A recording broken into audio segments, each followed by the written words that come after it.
कारवार शहराच्या कोडीबाग साई कट्टा श्री साईबाबा मंदिरात मंगळवार सकाळपराक चोरान देवस्थानचे कुलूप मोडून मंदिरातले सुमार 15 किलोपेक्षा जास्त चांदीची वस्तू चोरी करून फरार झाली घटना आज घडली।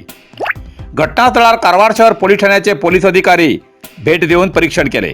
श्री साईबाबाली पादुका, किरीट, छत्री आणि इतर चांदीचे वस्तू मेळून 15 किलोपेक्षा जास्त वजनाचे वस्तू असून त्याची किंमत अंदाज 5 लाखापेक्षा जास्त किमतीची असा असे प्राथमिक तपासात माहिती मिळाला। ही सगळी चोरीची घटना देवळात असलेल्या सीसीटीव्ही कॅमेरात कैद झाला। त्या आधाराचेर पोलीस तपास सुरू असा। कारवारात बरेच लोक परराज्यातल्या भाड्याक खोली दितात, पण तेमी आणि कोणाका हाड खोलेत थोडे दिवस दवरून घेतात। तेमी सर्वे करून संधी साधून असली कृत्य करतात आणि फरार जातात। म्हण बिनवळखीच्या भाड्यान खोली दितना विचार करून तेमगे सगळी कागदपत्रां घेऊन स्थानिक पोलीस स्टेशनार माहिती देऊनच भाड्याक खोली देऊ जाय।